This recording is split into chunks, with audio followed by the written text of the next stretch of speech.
Welcome to our digital library. Hello friends, MP में सिर्फ highest update देने वाले चैनल पे आपका स्वागत है। लगातार कई दिनों से सब्जेक्टिव वीडियोस की क्वेरी हमारे चैनल के कमेंट बॉक्स पे लगातार आ रही थी और हमने एक अबाउट पोल भी चलाया कम्युनिटी बॉक्स पे, जिसमें ज्यादातर बच्चों ने मॉडर्न टॉपिक को डिस्कस करने की बात करी है। तो आज जैसे हम मेनोपॉज स्टार्ट कर रहे हैं, हमारा टॉपिक है और इसी तरह की वीडियो हमारे चैनल पे अपलोडेड है। तो चाहे नर्सिंग विंग हो, चाहे पैरामेडिकल विंग हो, चाहे आयुष विंग हो, चाहे मेडिकल विंग हो, हर तरह के लोग इस वीडियो को देख सकते हैं। तो चलिए वीडियो स्टार्ट करते हैं। आज का हमारा टॉपिक है मेनोपॉज। Definition क्या है menopause? Menopause means complete cessation of menstruation at the end of the reproductive life due to the loss of ovarian follicle activity. Menopause क्या है? मेनोपॉज मतलब मेंस्ट्रुएशन का सीज हो जाना, यानी बंद हो जाना at the end of reproductive life due to ovarian follicle activity के लॉस होने के कारण। It is the point of time when last and final menstruation occur. ये लास्ट पॉइंट होता है जब मेंस्ट्रुएशन ऑकर होता है। Confirmed following stoppage of menstruation for 12 consecutive months without any other pathology। कैसे कंफर्म होगा? आप इसे डायरेक्ट देख सकते हैं कि मेंस्ट्रुएशन बंद हो जाएगा 12 कंसेक्यूटिव मंथ के लिए, और आप इसे बिना किसी पैथोलॉजिकली समझ सकते हैं। Age of menopause. Age of menopause is genetically predetermined, यानी आप पहले से नहीं बता सकते कि कब मेनोपॉज होगा। किसी वुमेन में 40 की एज में हो सकता है, किसी में 45, किसी में 55। तो this is not defined. Age of menopause generally हम 45 से 55 ईयर्स तक एवरेज मानते हैं। It is not related to number of pregnancy, यानी कितनी प्रेगनेंसी हुई इस पे डिपेंड नहीं करता। लैक्टेशन के पीरियड में डिपेंड नहीं करता। Use of oral pill, socio economic condition, race यानी जो भी जाति वगैरह, इस पर डिपेंड नहीं करता। हाइट और वेट और एज ऑफ मिनार, इन सब चीजों से मेनोपॉज का कोई भी रिलेशन नहीं है। Age of menopause. Early menopause occur in thinner women, cigarette smoking और सीवियर malnutrition। अर्ली मतलब जैसा कि अभी खुशी ने बताया आपको कि 45 से लेकर के 55 एज में मेनोपॉज देखा गया है, लेकिन क्या इसके पहले भी आ सकता है? तो जवाब क्या है? हाँ, आ सकता है, 35 में भी, 40 में भी। लेकिन उसका रीजन क्या है? वो वुमेन थिन होगी, वो वुमेन सिगरेट स्मोकिंग करती होगी और उसको सीवियर malnutrition होगा। Phases of menopause. तो यहाँ पर 3 फेज में जनरली डिफाइन किया गया है: प्री मेनोपॉज, पोस्ट मेनोपॉज और पेरी मेनोपॉज। यानी period prior to menopause, menopause होने के पहले वाले पीरियड को हम प्री मेनोपॉज पीरियड बोलते हैं। देन पोस्ट मेनोपॉज मतलब पीरियड आफ्टर मेनोपॉज, और पेरी मेनोपॉज मतलब अराउंड मेनोपॉज, यानी जब ये जो हमने 12 मंथ की कंडीशन देखी कि इस समय हमको कंफर्म करना है कि मेनोपॉज है, उसको हम पेरी मेनोपॉज का पीरियड बोलते हैं। अब डायग्नोज कैसे करेंगे? दिमाग में सवाल आया, कैसे डायग्नोज करेंगे? तो सबसे पहला है कि जैसा कि मैंने आपको डेफिनेशन में ही बताया कि cessation of the menstruation for consecutive 12 month during climatic, मतलब 12 महीने तक लगातार अगर मेंस्ट्रुएशन साइकिल नहीं आती है फीमेल को, तो आप क्या समझेंगे? उसका मेनोपॉज हो गया। Appearance of a menopausal symptom: hot flush and night sweat. रात में उसे पसीना आएगा, नाइट स्वेट और hot flush. Vaginal cytology showing maturation index at least 10/85/5, feature of low oestrogen, मतलब एस्ट्रोजन का जब काउंट होगा बहुत कम पाया जाएगा। सीरम एस्ट्रोडियल वो भी 20 पिकोग्राम पर ml से कम होगा। Serum FSH follicle stimulating hormone और एलएच वो क्या होंगे? 40 ml यूनिट पर ml। 3 values at week interval required, यानी 3 बार आपको चेक कराना पड़ेगा।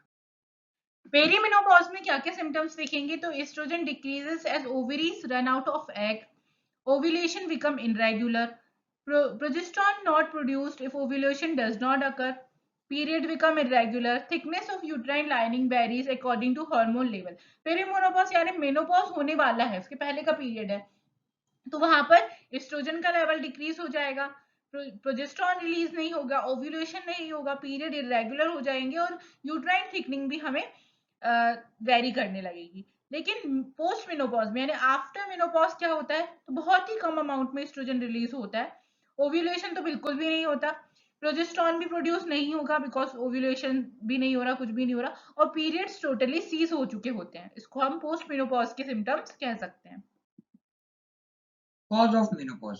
अगर कोई हमसे पूछे कि क्या है कॉज मेनोपॉज का, तो सबसे पहले हम बोलेंगे depletion of the ovarian follicle, मतलब ओवेरियन फॉलिकल की मात्रा कम हो जाना। दूसरा, follicle become resistant to gonadotropin, मतलब कोई धक्का मार रहा फिर भी नहीं बढ़ रहा है। गोनाडोट्रोपिन आने के बाद भी कोई भी फॉलिकल वर्क नहीं करती है ovarian.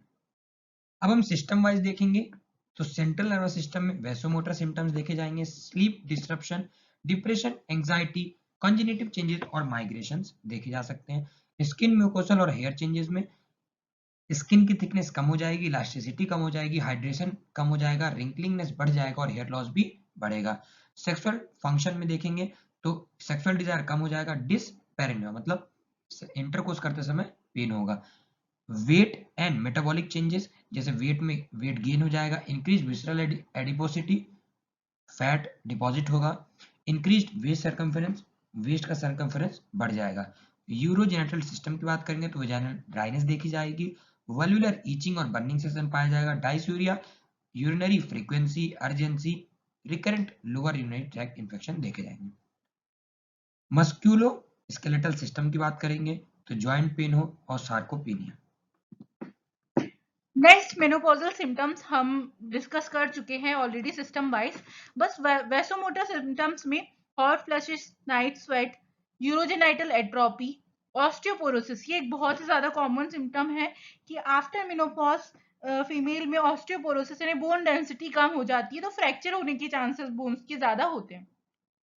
Cardiovascular disease, cerebrovascular diseases, psychological changes यानी चिड़चिड़ापन और स्ट्रेस में रहना, ये सब चीजें वहां पर बढ़ जाती हैं। स्किन एंड हेयर में भी सिम्टम्स देखने को मिलते हैं, sexual dysfunction, dementia and cognitive decline. ये सिम्टम्स ऑफ मेनोपॉज लिखे हुए हैं जो मैं आपको ऑलरेडी बता चुकी हूँ। फिजियोलॉजिकल चेंजेस देखे जाएं तो क्या होंगे? The lack of oestrogen and progesterone cause many changes in the women physiology that affect their health and well being. The symptom of menopause due to change in the metabolism of the body, तो कौन कौन से होंगे? सबसे पहले cholesterol level blood में बढ़ जाएगा, हाइपरलिपिडीमिया की केस होगी और increase in the level of cholesterol and lipid in the blood is common, तो ये कॉमनली देखा गया है। This lead to gradual rise in the risk of heart disease and stroke after menopause, तो heart disease के भी और stroke के भी चांसेस हो सकते हैं मेनोपॉज के बाद। ऑस्टियोपोरोसिस, ऑस्टियोपोरोसिस क्या है? तो calcium loss from the bone is increased in the first 5 years after the onset of menopause, यानी मेनोपॉज होने के 5 साल, रेगुलर 5 साल तक हम ये देखते हैं कि कैल्शियम का बहुत ज्यादा अमाउंट में लॉस होता है और बोन डेंसिटी कम होती है। The calcium moves out of them and liable to fracture at the smallest stress, यानी कैल्शियम जो है वो बोन से बाहर की तरफ मूव करते हैं, मतलब बोन डेंसिटी ओवरऑल कम हो रही है और यहाँ पर फ्रैक्चर के चांसेस इतने बढ़ जाते हैं कि छोटी से छोटी स्ट्रेस भी leads to fracture. Then digestive system में क्या होगा? Motor activity of the entire digestive tract is diminished after menopause. The intestine tend to be sluggish resulting in constipation, यानी पेरिस्टाल्टिक मूवमेंट जो है वो कम हो जाएगी, उस वजह से कॉन्स्टिपेशन ज्यादा देखने को मिलता है मेनोपॉजल वुमेन में। Urinary system, as the estrogen level decreases after menopause, the tissue lining of urethra and the bladder become drier, thinner and less elastic. estrogen level कम होने की वजह से वहां पर ब्लैडर जो है, यूरेथ्रा है, वो उसकी इलास्टिसिटी सबसे पहले कम होती है और वो ड्राई और थिन होते हैं, यानी यूटीआई होने के चांसेस भी मेनोपॉज की वुमेन, मेनोपॉजल वुमेन में बढ़ जाते हैं। नेक्स्ट देखते हैं मेनोपॉज वुमेन में क्या एनाटॉमी होगी यूट्रस की। तो यंगर यूट्रस, यानी एक यंग लेडी में नॉर्मल मेम्ब्रेन होती है, नॉर्मल साइकिल होती है मेंस्ट्रुएशन की अबाउट 1 to 28 डेज।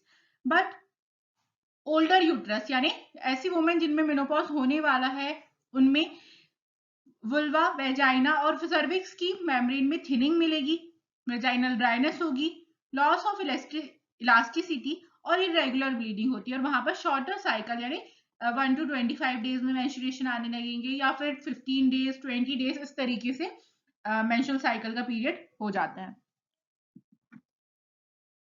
अब हम चेंजेस इन जेनिटल ऑर्गन में देखेंगे तो ओवेरी श्रिंक हो जाएगी साइज में, बिकम रिंकल्ड, सिकुड़ जाएगी और व्हाइटिश हो जाएगी।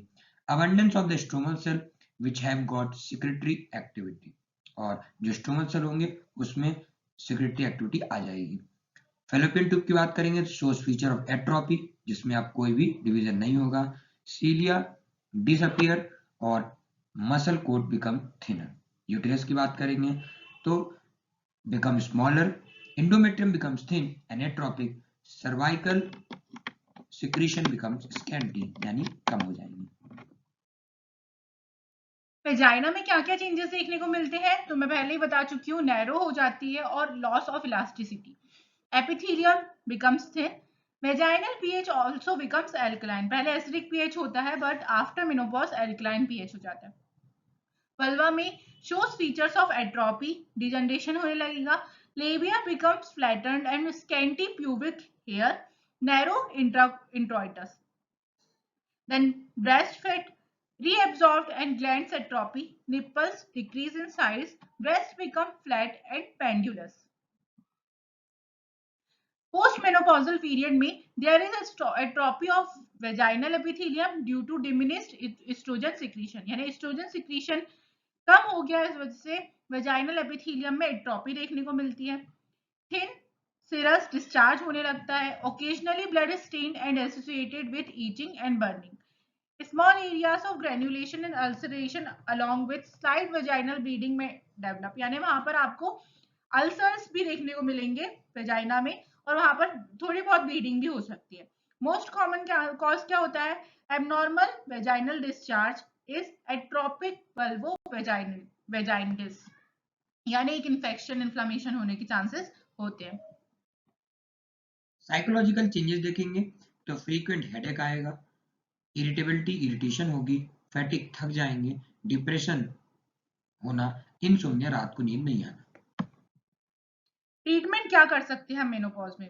सबसे पहले तो non hormonal treatment like nutritious diet, supplementary calcium because osteoporosis होने के चांसेस है, विटामिन डी भी हमें इसी वजह से देना है, एक्सरसाइज के लिए बोलना है, cessation of smoking and alcohol, totally smoking alcohol stop करवानी है, और bisphosphonates, fluoride, calcitonin inhibit bone reabsorption. Hormone replacement therapy की बात करेंगे तो HRT is indicated in the menopausal woman to overcome the short term and the long term consequences of estrogen deficiency। मतलब जो oestrogen की डिफिशियंसी होने के कारण जो भी कॉन्सिक्वेंसेस होते हैं उनको हैंडल करने के लिए एचआरटी दी जाती है। इंडिकेशन ऑफ एचआरटी क्या करती है? मेनोपॉजल सिम्टम्स को दूर करती है, ऑस्टियोपोरोसिस को से बचाती है और मेंटेन करती है हमारी मेनोपॉजल ईयर्स के life. Women to whom HRT should be prescribed, किस किस को हम प्रिस्क्राइब कर सकते हैं हार्मोनल थेरेपी? तो premature ovarian failure, gonadal dysgenesis और सर्जिकल और रेडिएशन मेनोपॉज में।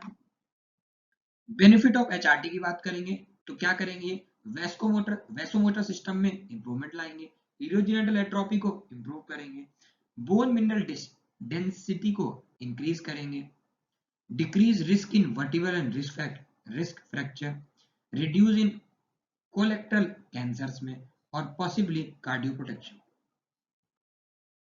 रिस्क ऑफ HRT क्या क्या हार्मफुल हो सकता है HRT से?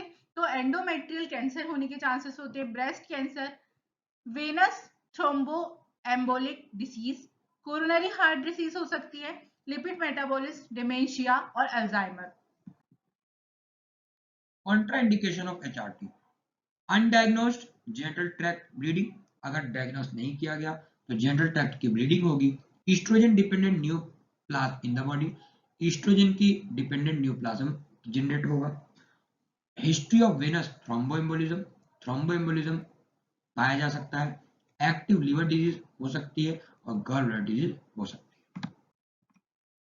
HRT should be used with the lowest effective dose and for a short period of time. Hormonal therapy हमें कम समय के लिए और कम डोज में देनी है। Women with intact uterus, only estrogen therapy leads to endometrial hyperplasia and even carcinoma। यानी हमने यदि वुमेन में ओनली एस्ट्रोजन थेरेपी का यूज किया तो वहां पर एंडोमेट्रियल हाइपरप्लेजिया या फिर कैंसर होने के चांसेस होते हैं। Addition of progesterone can prevent this problem, यानी हमें एस्ट्रोजन प्रोजेस्टेरोन दोनों को मिक्स थेरेपी का यूज करना है। A woman who had her uterus removed यानी हिस्टेक्टोमी के केस में प्रिंसिपल हार्मोन हमें जो यूज करना है एचआरटी में वो है oestrogen. Monitoring prior to and during HRT, तो फिजिकल एग्जामिनेशन करिए, पीवी कराइए, ब्लड प्रेशर रिकॉर्ड करिए, ब्रेस्ट एग्जामिन करिए पैल्पेशन करके, cervical pathology, cytology. Cervical cytology क्या होती है? सर्विक्स से कुछ टिश्यूज की जांच करने को सर्वाइकल साइटोलॉजी कहते हैं। पेल्विक की अल्ट्रासोनोग्राफी कराइए यूएसजी। एबनॉर्मल मेनोपॉज, अब हमने नॉर्मल तो पढ़ लिया कि नेचुरल कंडीशन है कि आफ्टर 40 इयर्स यानी 45 टू 55 इयर्स में मेनोपॉज होता है, लेकिन एबनॉर्मल हम कब कहेंगे? यानी 40 साल से कम एज में यदि उसे पीरियड का सेसेशन हो गया अबाउट 12 मंथ्स तक के लिए, तो हम उसको प्री मैच्योर यानी एबनॉर्मल मेनोपॉज के अंतर्गत रखेंगे। ये कंडीशन हम ऑलरेडी डिस्कस कर चुके हैं। यदि थिन वुमेन हो, न्यूट्रिशन सही से नहीं मिल रहा, माल न्यूट्रिशन हो या फिर सिगरेट स्मोकिंग करती हो, तो एबनॉर्मल मेनोपॉज हो सकता है। डिलेड मेनोपॉज हम कब कहेंगे? यदि 55 इयर्स के बाद भी उस महिला को मेनोपॉज नहीं आया, उसके मेंसेस चल रहे हैं, तो उसको हम डिलेड मेनोपॉज यानी एबनॉर्मल की कंडीशन में रखते हैं। कॉमन कॉज क्या हो सकते हैं? Uterine fibroid, diabetes mellitus, ovarian tumour etcetera. Thank you so much. Stay connected with our digital library for more videos. Hope कि आपको टॉपिक समझ में आए होंगे, और आपको किसी और भी टॉपिक्स में वीडियो अवेलेबल करवाने हो तो आप हमें कमेंट करके जरूर बताएं।